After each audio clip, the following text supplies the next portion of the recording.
Hey, Ronnie Jr.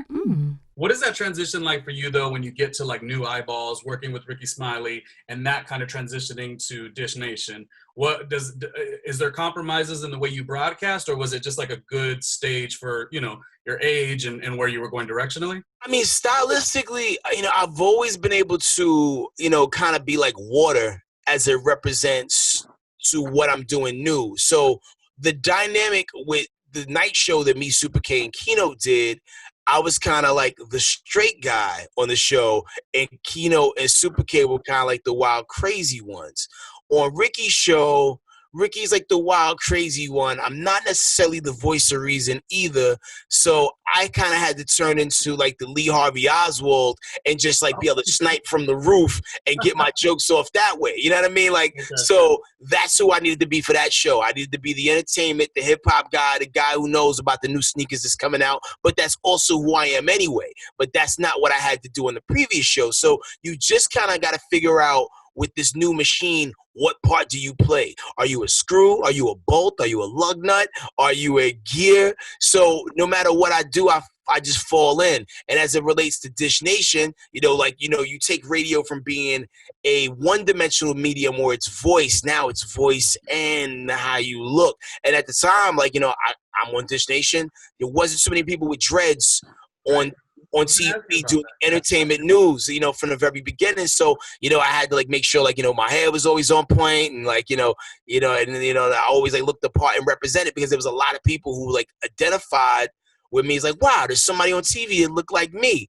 And and it was cool because like Dish Nation never really told me to hold back or do anything different than what I was doing. I got a chance to go in there every day and be me. And that was one of the things I really love about doing the show. So and it's always been fun. They're like, yo, go for it. Give us more of your opinion.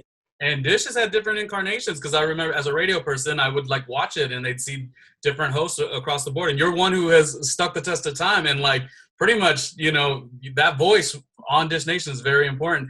I want to ask you quickly as we get out of the Ricky Smiley experience, which was fantastic, but also to your new show. Was there something you could take along as far as like a big lesson of that experience? And for how long were you on that show?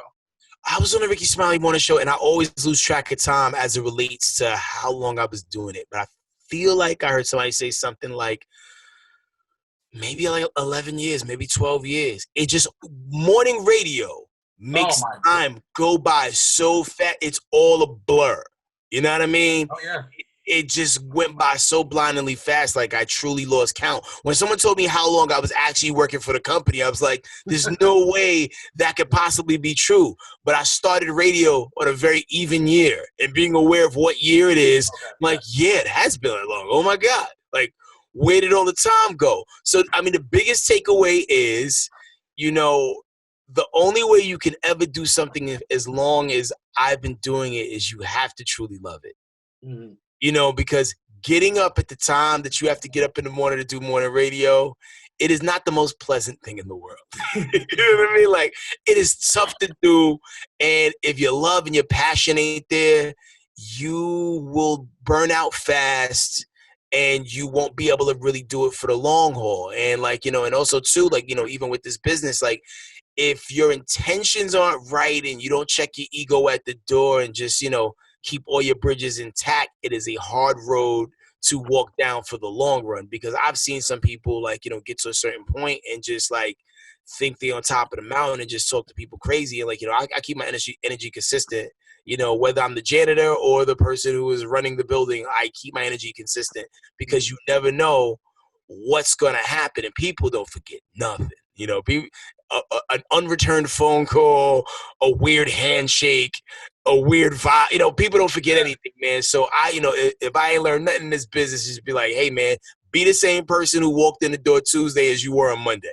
Well, no, and on the flip side, they remember the good stuff. Like there's those little keys that like when you use somebody's first name in the sentence, it's valuable. When you look them in the eye, it's like there's little things you could do to show that like I'm here professionally because it is such a fun career. People forget all the business. I wanted to just note like what you're saying. People don't realize if you get hired as a midday radio host, yes, you're gonna have long days because there's a lot to do these days. With the broadcast, social media. But when you do mornings, and I've only done it twice, I did it with Rick Dees in Los Angeles, and then I did my own morning show in Arizona. And there's just this thing that like I thought in my head, to be honest with you, that it would be you wake up at 3:34 and then you rock out till about noon. But there's just no matter what you do, noon turns into 2 turns into I need lunch or breakfast. It's a really wild thing. And so to maintain it for all these years is pretty crazy.